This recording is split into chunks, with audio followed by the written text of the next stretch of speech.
Hello student, हम लोग BA psychology second year का फर्स्ट पेपर पढ़ रहे हैं, जिसमें हम पढ़ रहे हैं मॉडल्स साइकोपैथोलॉजी के साइकोलॉजिकल मॉडल। कुछ मॉडल हैं, उनमें से कॉग्निटिव मॉडल। आज हम लोग क्या डिस्कस करेंगे? Cognitive model. तो कॉग्निटिव मॉडल जो है ये वैसे वास्तविकता में क्या है कि ये व्यवहारवादी विचारधारा की व्यवहारवादी जो मॉडल है उसकी विचारधारा के परिणाम स्वरूप ये कॉग्निटिव संज्ञानात्मक मॉडल प्रस्तुत किया गया, विकसित किया गया। ठीक है, तो संज्ञानात्मक एक सामान्य पद है। संज्ञानात्मक जो सामान्य सा पद है, कॉग्निटिव, कॉग्निशन जिसे बोलते हैं, इसका मतलब तात्पर्य क्या होता है? इससे कॉग्निशन क्या है, संज्ञान क्या है? संज्ञान हमारा किसी भी चीज के बारे में सोचने का तरीका, मेमोरी, प्रत्यक्षीकरण। जब हम किसी भी उद्दीपक का, वस्तु का जो प्रत्यक्षीकरण करते हैं वो, और अवधान की हम किसी चीज को किस तरह से ध्यान दे रहे हैं, उस पर हमारा ध्यान क्या है।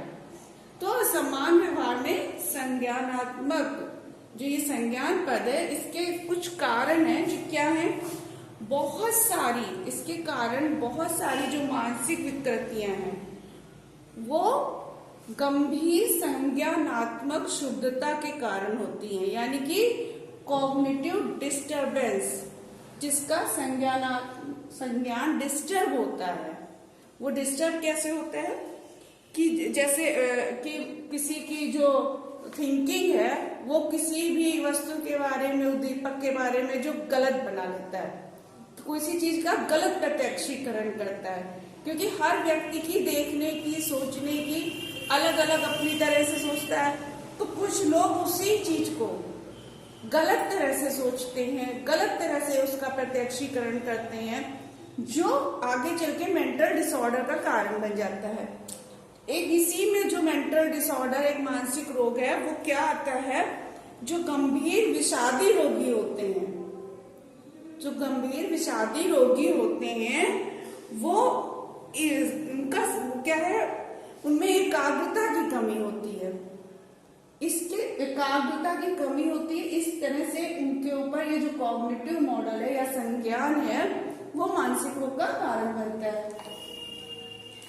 अब क्या है कि कुछ संज्ञानात्मक पैटर्न्स वास्तव में संबंध क्या है, मानसिक विकृतियों में केवल लक्षण नहीं बल्कि वास्तविक कारण भी होते हैं। इन संज्ञानात्मक पैटर्न के कारण या संज्ञानात्मक डिस्टरबेंस के कारण ये सिर्फ लक्षण ही नहीं प्रकट होते हैं, ये संज्ञानात्मक डिस्टरबेंस ही मानसिक रोगों का कारण बन जाता है। ठीक है, अब संज्ञानात्मक जो विचारधारा है तो क्या है, इसमें व्यक्ति जो कुछ सोचता है, व्यक्ति जो सोचता है, जो उसकी थिंकिंग होती है, जो विश्वास करता है, जो उसके बिलीव्स होते हैं, तो वो तथा मतलब जिस चीज को वो ध्यान देता है, जिस भी वस्तु पे उसका ध्यान जो जाता है, उसी से उसका व्यवहार प्रभावित होता है। उसके सोचने के ढंग है ना, उसके विश्वास और उसका ध्यान देने का तरीका, उससे उसका व्यवहार प्रभावित होता है। कुसमायोजित या समायोजित व्यवहार इसी पर निर्भर करता है। इसीलिए कॉग्निटिव मॉडल दिया गया, संज्ञानात्मक मॉडल दिया गया। अब ये मॉडल प्रस्तुत करने वाले कौन है? उसमें बंडूरा मनोवैज्ञानिक हैं। बंडूरा एक मनोवैज्ञानिक है, ठीक है। दूसरे हैं, कौन है मनोवैज्ञानिक? Albert Ellis. ये मनोवैज्ञानिक हैं जिन्होंने कॉग्निटिव मॉडल प्रस्तुत किया है, अल्बर्ट एलिस और बंडूरा। तो अल्बर्ट एलिस ने क्या किया? अल्बर्ट एलिस का नाम बहुत इसमें प्रसिद्ध है। इन्होंने एक मॉडल प्रस्तुत बनाया, ABC मॉडल। अल्बर्ट एलिस की क्या मान्यता है कि जो व्यक्ति का व्यवहार कुसमायोजित होता है, इन्होंने क्या माना है कि जो व्यक्ति का व्यवहार कुसमायोजित इसलिए हो जाता है क्योंकि उसमें अतर्क संगत विश्वास उत्पन्न हो जाते हैं, इसलिए व्यक्ति का व्यवहार कुसमायोजित हो जाता है। ठीक है, तो इन्होंने इसकी व्याख्या करने के लिए जो मॉडल दिया है वो ABC मॉडल, यानी कि एक्टिवेटिंग एक्सपीरियंस। ए से एक्टिवेटिंग एक्सपीरियंस, बी से बिलीफ और सी से कॉन्सिक्वेंसेस। अब क्या है एक्टिवेटिंग एक्सपीरियंस में, क्या है कि एक्टिवेटिंग एक्सपीरियंस में से तात्पर्य जो बाह्य उद्दीपक होते हैं, जो कोई बाह्य उद्दीपक अगर है आपके सामने तो उसके प्रति जो अनुभूतियां होती हैं उनके प्रति उसका स्वरूप होता है वो अतर्क संगत होता है। ऐसे व्यक्तियों का जो है वो एक्टिवेटिंग एक्सपीरियंस में क्या बताया इन्होंने कि बाह्य घटनाओं से उत्पन्न जो अनुभूतियां होती हैं, कोई भी घटना हो, उद्दीपक हो, उसी को तो हम लोग उद्दीपक कहते हैं, कोई भी घटना हो सकती है, तो घटना या उद्दीपक के प्रति जो अनुभूतियां हैं उनका स्वरूप अतर्क संगत होता है। अब बिलीफ में क्या है, बिलीफ से क्या तात्पर्य कि जो उनका विश्वास होता है, जिस चीज में वो विश्वास करते हैं वो अतर्क संगत होता है। कि ऐसे जैसे मान लेना कि कोई बच्चा अगर जैसे एक किसी सब्जेक्ट में कमजोर है, वीक है, तो वो ऐसा विश्वास रखेगा कि अब वो पढ़ाई ही नहीं कर सकता, अब उसकी लाइफ बेकार हो गई, अब वो कुछ भी नहीं कर पाएगा। लेकिन ऐसा जबकि नहीं होता है। अगर एक सब्जेक्ट में वीक है तो जरूरी नहीं सारे सब्जेक्ट वीक हों, या पढ़ाई में वीक है तो हो सकता है दूसरे किसी क्षेत्र में, किसी फील्ड में, गेम्स में, ड्राइंग में, पेंटिंग में, किसी में भी अच्छा हो सकता है। लेकिन वो ऐसा विश्वास बना लेता है कि अब उसकी लाइफ बेकार हो गई, अब वो कुछ नहीं कर सकता। तो ये एक तरह का अतर्क संगत विश्वास हो जाता है, इस तरह के विश्वास बना लेता है। कॉन्सिक्वेंसेस में क्या होता है, कॉन्सिक्वेंसेस में क्या है, इस व्यक्ति में इसके परिणाम स्वरूप क्या होता है, सबसे अधिक अतर्क संगत विश्वास होते हैं। इसमें भी जो किसी भी चीज का परिणाम होता है वो सोच लेता है, वो अतर्क संगत सोचता है, कॉन्सिक्वेंसेस। जैसे अब आप किसी बच्चे ने सोच लिया कि हम पढ़ाई नहीं कर सकते, तो उसके लिए वो उसका रिजल्ट भी सोच लेगा कि अब बेकार हो गए, हम कुछ भी लाइफ में नहीं कर सकते। जो परिणाम निकालता है इसके लिए वो भी उसके अतर्क संगत होते हैं।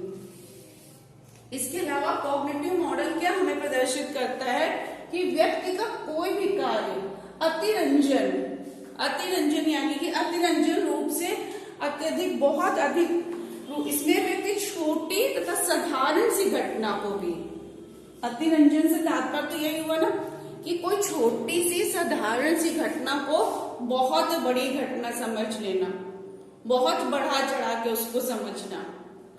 तो छोटी भी चीज को बहुत अधिक बढ़ा चढ़ा के समझना अतिरंजित रूप में, और उसको इतना अधिक महत्व देगा। घटना कोई छोटी सी घटित हुई है लेकिन उसको बहुत अधिक इंपॉर्टेंस देंगे कि हाँ नहीं ये घटना बहुत बड़ी है, ऐसा मान लेते हैं, उसके बारे में ही सोचते हैं ना। चयनात्मक अमूर्तीकरण, इसमें व्यक्ति केवल कुछ विशेष तरह के सबूतों पर ध्यान देता है, कुछ यानी कि वो और ध्यान नहीं देगा जो सही उसके प्रूफ होंगे। कोई भी जो उसकी थिंकिंग चल रही होगी, जिस बारे में वो सोच रहा होगा, जिस चीज पे सोचना चाहेगा, तो उसने सोच लिया ये चीज ऐसी गलत है, तो सिर्फ गलत ही पे ध्यान देगा। और जो उसके अगर और कोई सबूत प्रूफ उसके सामने प्रस्तुत किए जाएंगे उसको वो नहीं मानेगा, उनकी उपेक्षा करेगा। लेकिन जो उसने चयन किया है कि बस एक दो सबूत के आधार पे वो अपना निर्णय ले लेता है, और उसके सामने अगर कोई दूसरे सबूत प्रस्तुत भी करो तो उस पर ध्यान नहीं देगा, यानी कि चयनात्मक अपनी चॉइस से वह सबूतों पर ध्यान देता है। अब तीसरा क्या है, अति सामान्यीकरण। इसमें व्यक्ति साधारण सबूत के आधार पर बड़ा निष्कर्ष निकाल लेता है। जैसे चयनात्मक प्रक्रिया में जो उसने अपना सेलेक्ट कर लिया कि इस सबूत के कारण उसने सोच लिया कि ऐसे से ऐसा है, कोई सिंपल सा ही उसको प्रूफ मिला, लेकिन वो अपनी कहानी के अकॉर्डिंग उसको बहुत बड़ा समझेगा और उसी के अकॉर्डिंग परिणाम निकाल लेगा।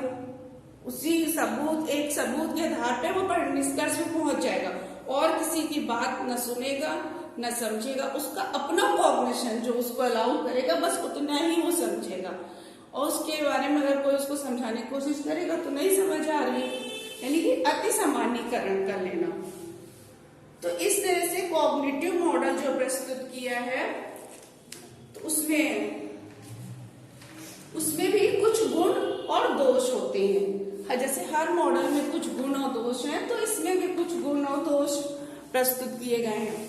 तो गुण क्या है? संज्ञानात्मक जो सिद्धांत है में व्यक्ति की मानसिक स्थिति जो होती है उस मानसिक स्थिति का संबंध संज्ञान के होता है। जो उसकी मानसिक स्थिति है यानी कि समायोजित या कुसमायोजित, तो उसका संबंध उसके संज्ञान से माना गया है, कॉग्निशन से माना गया है।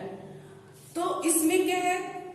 इसमें संज्ञान के रूप जिसको प्रयोगात्मक समर्थन लेकिन प्राप्त नहीं है, इसमें हम प्रयोग नहीं कर सकते हैं, इसको प्रयोगात्मक समर्थन नहीं मिला इस मॉडल को, इसीलिए अब क्या इससे इस मॉडल की वैधता साबित नहीं हो पाती है। और इसमें इस बात पर भी महत्व दिया गया है कि व्यक्ति अपनी अनुभूतियों को किस प्रकार अपनी पुनर्संरचित करता है। कॉग्निटिव मॉडल में क्या बताया गया? व्यक्ति अपनी अनुभूतियों को कैसे पुनर्संरचित करता है। इसमें असमान व्यवहार की व्याख्या के साथ साथ क्या है? व्यक्ति की आंतरिक अनुभूतियों का, जो उसकी आंतरिक फीलिंग्स हैं, आंतरिक अनुभूतियों का महत्व अनुमान के आधार पर लगाया जाता है। ठीक है, इसमें अनुमान के आधार पर उसकी आंतरिक अनुभूतियों को अनुमान के आधार पर प्रयोग करते हैं। इस तरह से ये कॉग्निटिव मॉडल प्रस्तुत किया गया है। नेक्स्ट क्लास में नेक्स्ट मॉडल के बारे में पढ़ेंगे।